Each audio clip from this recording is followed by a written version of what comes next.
राव मोहम्मद बशीर साहब का ये तारफ़ है कि इनका अपना ग्रुप है, प्रोग्रेसिव इंसाफ ग्रुप। इसके तहत ये इलेक्शन लड़ते हैं। पिछली दफ़ा भी इन्होंने इलेक्शन लड़ा, आइंदा भी इलेक्शन लड़ेंगे। और ये साबिक़ सेक्रेटरी हैं नेशनल कोऑपरेटिव सोसाइटी के, और इनके दौर में सोसाइटी ने बहुत तरक्की की और माशाल्लाह जो आज स्टेटस है उसमें राव मोहम्मद बशीर साहब का बहुत किरदार है।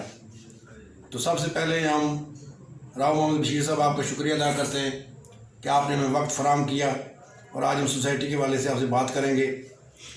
तो सबसे पहले सर ये बताएं कि इस वक्त सोसाइटी का क्या स्टेटस है? मौजूदा स्टेटस सोसाइटी का ये कि जो मौजूदा कमेटी थी ये 2 साल से गैर कानूनी तौर पे सोसाइटी पे काबज़ थी। अब लाहौर हाई कोर्ट ने गैर कानूनी सदर अमजद अली और ख़जानची तनवीर अहमद समेत पूरी बॉडी को फारिग कर दिया है और इलेक्शन का शेड्यूल दे दिया है। लाहौर हाई कोर्ट के आर्डर के मुताबिक एडमिनिस्ट्रेटर की तैनाती के आर्डर किए गए हैं और 60 दिन के अंदर अंदर सोसाइटी में इलेक्शन करा के नई मैनेजमेंट को सोसाइटी की जिम्मेदारी सौंपने का हुक्म दिया गया है। अच्छा राव साहब ये बताएं कि आपका इंसाफ प्रोग्रेसिव इंसाफ ग्रुप है, इसका मंशूर क्या है? प्रोग्रेसिव इंसाफ ग्रुप का मंशूर एक ही है कि ये जो मौजूदा लोग थे ये पिछले 25 साल से सोसाइटी पे काबज़ थे और इन लोगों ने मेंबरान की खातर किसी किस्म का कोई काम नहीं किया। लोग बेचारे 25 साल से सफ़र हो रहे हैं। हमारा सबसे पहला मंशूर मेंबरान की बेहतरी है कि सोसाइटी में अल्लाह ताला ने हमें खिदमत का मौका दिया तो सोसाइटी में आकर हम डेवलपमेंट का काम शुरू करेंगे और जल्दी से जल्दी मेंबरान को उनके प्लाट उनके हवाले करेंगे। अच्छा राव साहब ये बताएं कि आप सेक्रेटरी रहे हैं तो अपने दौर में आपने सोसाइटी के लिए क्या खिदमत सर अंजाम दी? मैं जब 2015 में फ़र्स्ट टाइम सोसाइटी में आया तो सोसाइटी की जो पोजीशन थी वो 0 पे थी और सोसाइटी की फाइलें लोग रिफ़ंड लेते थे। आए रोज़ मेरे पास लोग आते थे कि हमें रिफ़ंड किया जाए। तो मैंने लोगों को कहा कि आप थोड़ा सा वेट कर लें, 25 साल आपने वेट किया है तो 6 महीने साल और वेट करें तो इंशाल्लाह बेहतरी आएगी। तो मैंने आने के बाद सोसाइटी में बेपनाह दिन रात मेहनत की और स्ट्रगल की और इस मेहनत और स्ट्रगल के नतीजे में डेड सोसाइटी अपने ट्रैक पे आ गई। सबसे पहले मैंने सोसाइटी की ज़मीन का कब्ज़ा ऑफिशियली डिमार्केशन करवा के हासिल किया, जो कि एक दिन में तकरीबन 650 कनाल का कब्ज़ा हमने लिया। कब्ज़ा लेने के बाद सोसाइटी की साइड पे हमने डेवलपमेंट का काम शुरू किया, जिसमें हमने डोज़र लगा के सोसाइटी में पिकटें बनाई, सोसाइटी को ज़मीन को हमवार किया और सोसाइटी की फ़ाइल ओन पे शुरू होगी।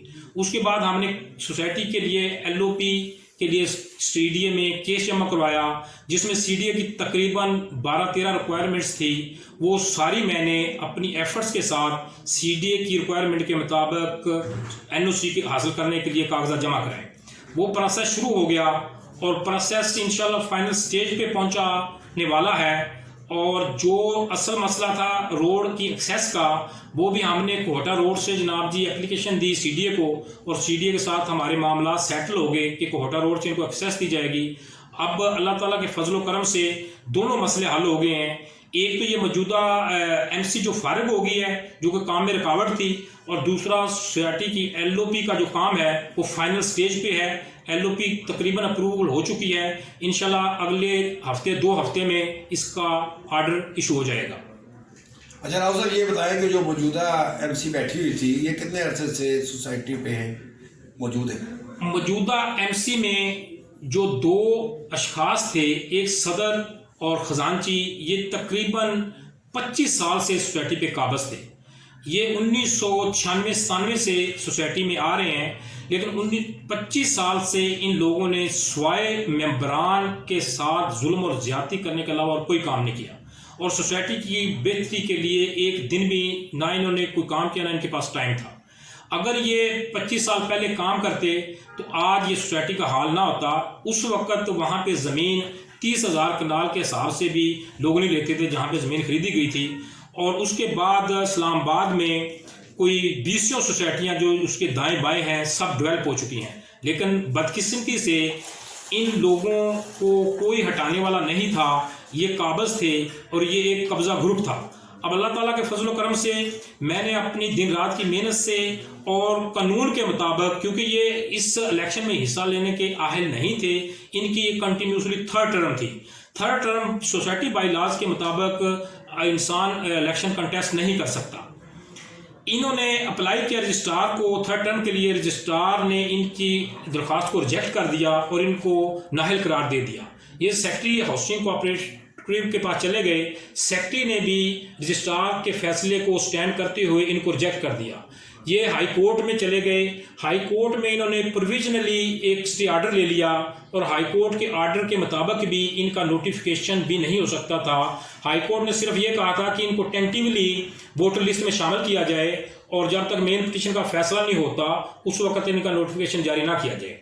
लेकिन इन्होंने कोऑपरेटिव डिपार्टमेंट के साथ मिलके अपना गैर आईनी नोटिफिकेशन जारी किया और 2 साल ये गैर कानूनी तौर पे सोसाइटी के साथ खेल करें। अब लाहौर हाई कोर्ट में जब फैसला हुआ तो हाई कोर्ट ने इनको गैर आईनी करार देकर तमाम सोसाइटी को फारिग कर दिया और अल्लाह ताला के फजल व करम से अब जल्दी इलेक्शन होने वाले हैं। हाई कोर्ट ने अपने ऑर्डर में ये भी हुक्म जारी कर दिया कि एडमिनिस्ट्रेटर की तैनाती करके सोसाइटी में 60 दिन के अंदर अंदर इलेक्शन करवाए जाएँ। अच्छा, ये बताएं राव साहब कि आपके ग्रुप प्रोग्रेसिव इंसाफ ग्रुप, इसकी क्या तैयारी है इलेक्शन के हवाले से? प्रोग्रेसिव इंसाफ ग्रुप की सबसे बड़ी तैयारी ये है कि प्रोग्रेसिव इंसाफ ग्रुप ने सबसे बड़ा काम जो किया है इस वक्त, वो सोसाइटी से एक ऐसे गिरोह से निजात दिलाई है जो कि 25 साल से सोसाइटी पे काबिज था। अब इस छुटकारे से प्रोग्रेसिव इंसाफ ग्रुप का ग्राफ जो है वो ऑटोमेटिकली बढ़ गया है। मेंबरान ने बड़ी खुशी का इजहार किया है। मेरे पास तकरीबन हर रोज़ कोई 50 लोगों की कॉल आती हैं, शुक्रिया अदा करते हैं और इंशाल्लाह अल्लाह ताला के फजल व करम से हमारे प्रोग्रेसिव ग्रुप का जो ग्राफ है, जो इम्प्रेशन है, वो पूरी मार्केट में एक ऐसा हो गया कि हमें इंशाल्लाह अब इलेक्शन में कोई हरा नहीं सकता। इलेक्शन इंशाल्लाह हमारा बन चुका है क्योंकि 25 साल ग्रोथ जो है वो इलेक्शन से फारिग हो गया है और नेक्स्ट इलेक्शन भी नहीं लड़ सकेगा। अच्छा सर, ये बताएं कि नेशनल कोऑपरेटिव हाउसिंग सोसाइटी का मुस्तकबिल क्या है, इस वाले से आप हमें बताएं। दूसरा, मेंबरान को आप क्या पैगाम देते हैं? नेशनल कोऑपरेटिव हाउसिंग सोसाइटी का मुस्तकबिल इंशाल्लाह बहुत अच्छा है। अब ये मुस्तकबिल डिपेंड करता है सोसाइटी मेंबरान पे, क्योंकि अब इलेक्शन आने वाला है। सोसाइटी मेंबरान की ये पूरी जिम्मेदारी बनती है कि इलेक्शन में अपने वोट के ज़रिए एक अच्छी क़यादत को सिलेक्ट करवाएं और इंशाल्लाह अगर हमारा मेंबरान ने तावन किया, हमें जनाब सिलेक्ट किया, तो इंशाल्लाह बहुत जल्दी हम सोसाइटी में तमाम बेहतरी के काम करेंगे और डेवलपमेंट का काम शुरू करेंगे और लोगों को, अपने मेंबरान को प्लाट देंगे। बहुत बहुत शुक्रिया राव मोहम्मद बशीर साहब। नाज़रीन, आपने बातें सुनी हैं। नेशनल कोऑपरेटिव हाउसिंग सोसाइटी एक बड़ी अच्छी सोसाइटी है, बड़ी अच्छी जगह ये वाक़ है और काफ़ी अरसे से मेंबरान के प्रॉब्लम चल रहे हैं, मुतासरीन हैं, काफ़ी लोग उस वाले से उनके मुतालबात रहते हैं कि सोसाइटी को की तरफ तवज्जो दी जाए, इंतज़ामी कमेटी तवज्जो दे और इनके मसाइल हल करें। इस हवाले से राव मोहम्मद बशीर साहब बड़े होपफुल हैं, बड़े पुरअज़्म हैं और बड़े मुतहर्रिक हैं।